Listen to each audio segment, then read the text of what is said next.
Right, one final video before I stop and get on with some paid work. I thought it'd be helpful to give you an overview of what's in my book.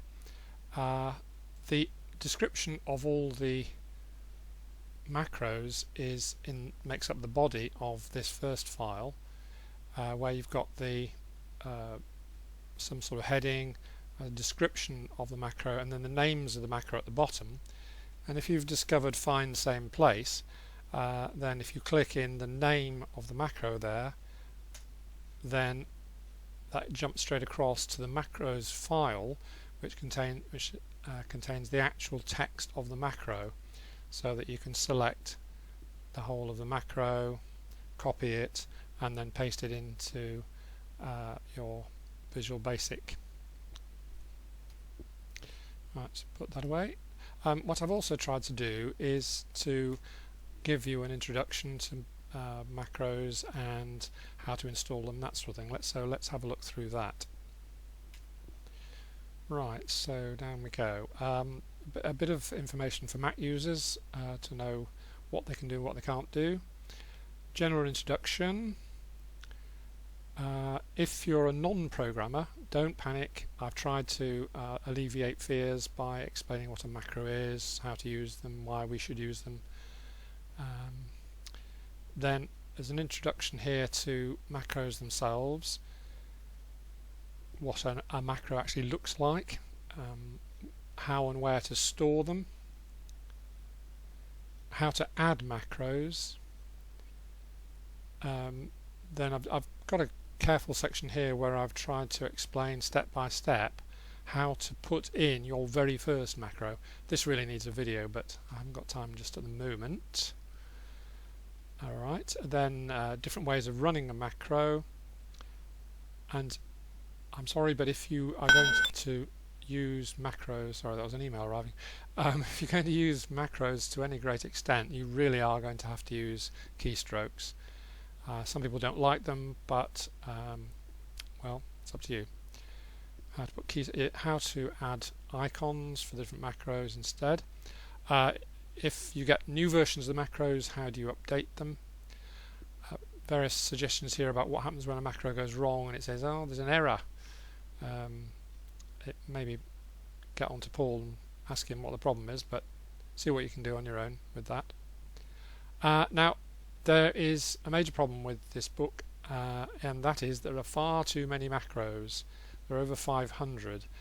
So how do you know what's going to be of any use to you? Well, what I've tried to do is just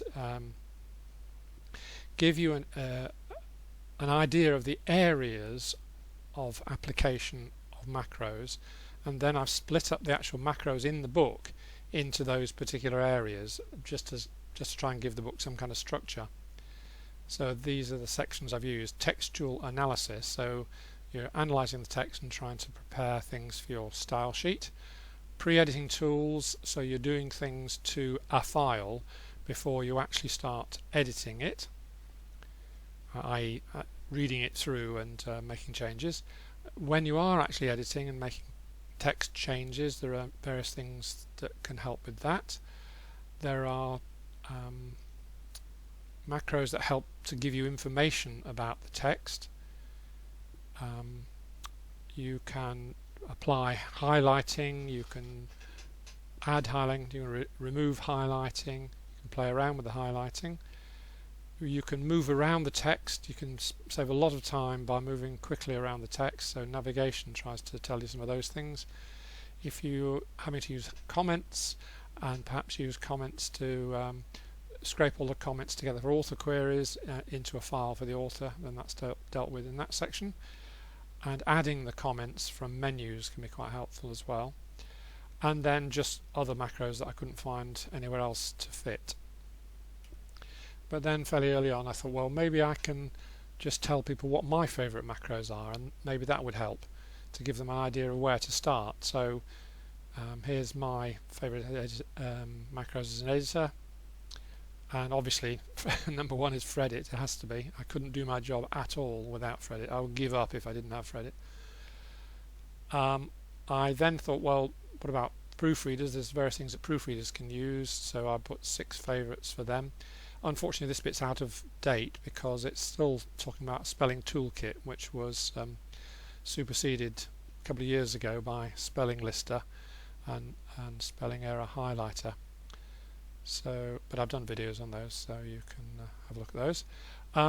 I then thought, well, maybe if I give a sort of recipe of how I would go through handling a book, and if I was preparing to do proofreading, maybe that might help.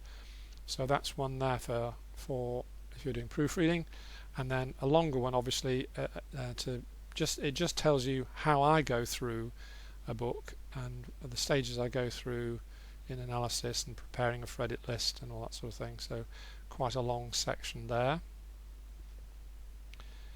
But then later on, more recently, I thought, well, still not terribly helpful. How do you get an idea of what's there? So what I've then done is to divide. I've pulled out of the macros the short, if you like, the sort of short title, the short description that I put. Every macro's got a short title. If I look at a macro here, Smart Finder, so it gives you that's the name of the macro. It tells you what the version date is there, and then it gives this single line, finds this text, note, page, etc. immediately. So I've pulled out those short descriptions into a list which is divided up into general areas of application. So we've got bookmarks, comments, document analysis, handling fields, dealing with figures and tables, handling files, formatting, global changes, highlighting and colouring. Actually, I use colouring more these days than highlighting because I find it's less in your face when you're actually trying to read a text. So that's a good hint. Go to colouring rather than highlighting. Accessing the internet, you can click on a word and just click on it and go straight into the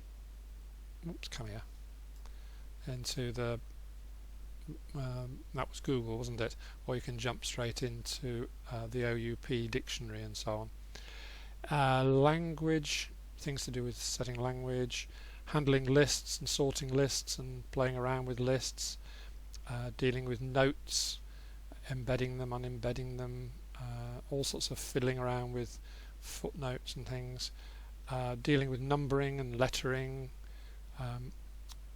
and handling references. You can spend a lot of time formatting references, so there's various things that you can do with that. Author date format is a good one. I must do a video on that one.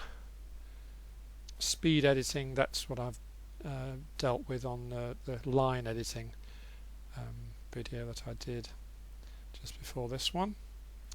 Loads of those there, more than I covered obviously in the video. Speed navigating around the text, again, if you can jump around the text quickly, find things, check things, it really speeds you up.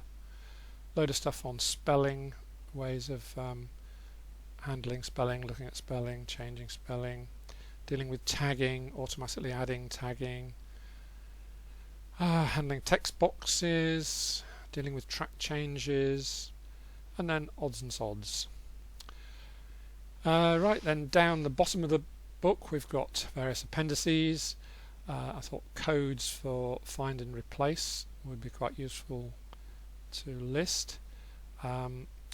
Codes for non-wildcard find and replacing, and codes for wildcard finding and replacing. Then a list of all the ASCII codes. I actually have that printed up and on the board by the side of me here because it's quite useful to be able to look across at that and see. And actually, say if you have a character and you don't know what it is, so that one I've just put next to it there, then there's a watchar macro is rather useful.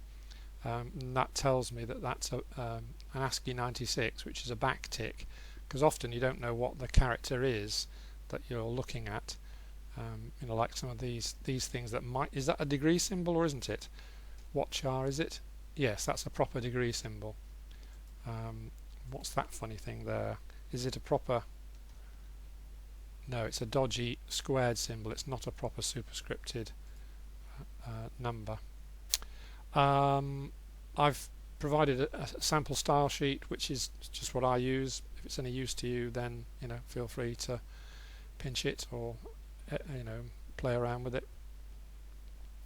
Just recently, with the videos I've been doing, I've done this sample threaded list. I thought that might be useful.